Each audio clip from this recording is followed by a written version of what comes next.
For the first 10 years of my career, I created economic development strategies that looked impressive, but didn't really work.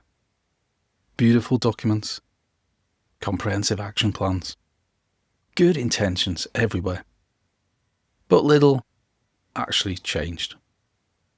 Then I learnt about systems thinking, specifically causal links and logic models, and everything shifted.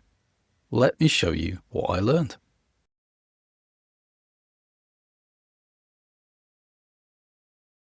Here's how it used to work.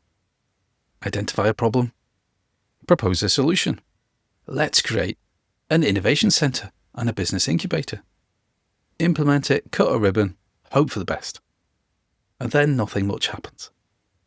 Or things happen, but I couldn't really explain why. Or things didn't happen and I couldn't explain why we hadn't had growth and success.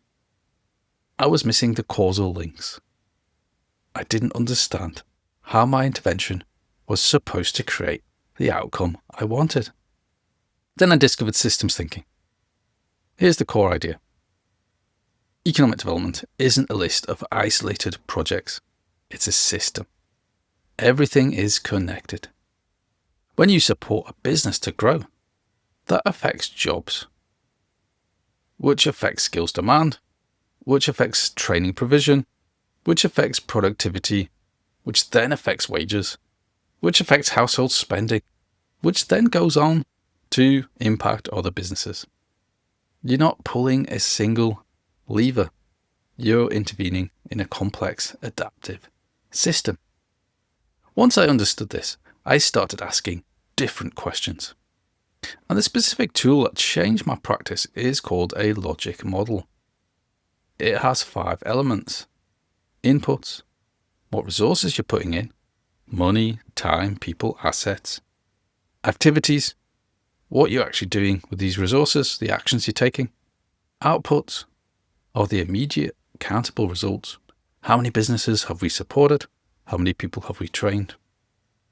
Outcomes, the changes that result from those outputs. Businesses growing, people getting jobs, productivity increasing. And the impact, the ultimate long-term effects on your economy or society. Economic growth, jobs growth, a more prosperous economy, reduced inequality, more resilient businesses. So as a quick example, if we put £500,000 into funding 2 business advisors, the activity was to provide advice to businesses with high growth potential to help them grow. 50 businesses receive intensive support over 12 months. That's the output. The outcome is that 20 of these businesses achieved significant growth. They increased their turnover and employment, and the impact could be 100 new jobs, 5 million in additional economic output per year, and a stronger business base. Here's where the magic happens. Between each stage, you ask, how will business support lead to business growth?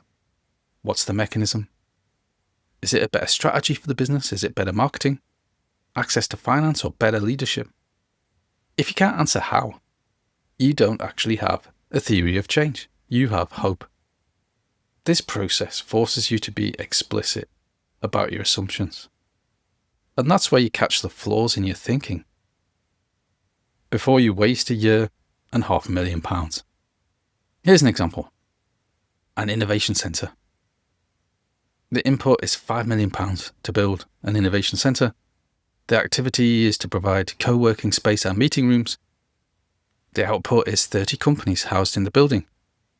But here's the question. How does 30 companies in the building lead to innovation?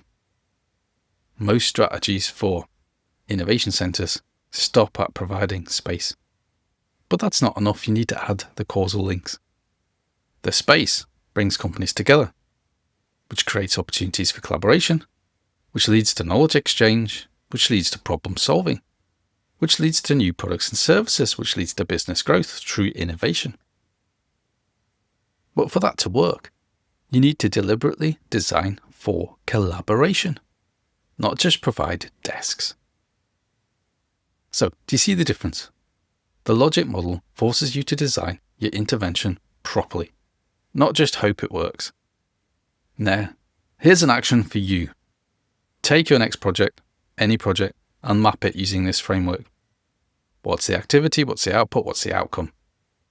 Then ask, how does this output actually lead to the outcome? What's the causal mechanism? If you can't answer it, you don't have a strategy. You don't have a project that will work. Go back and redesign. This is just an introduction. Inside Economic Development World, the community for economic developers, we've got a complete course on causal links and system thinking, how to develop theories of change, how to build logic models, and how to use this for strategy and evaluation. The community is launching December 2025. There's a free Explorer tier, which includes a foundation course. Have a look and join us at www.economicdevelopment.world. If you liked this video and found it useful, please subscribe or like in the links below.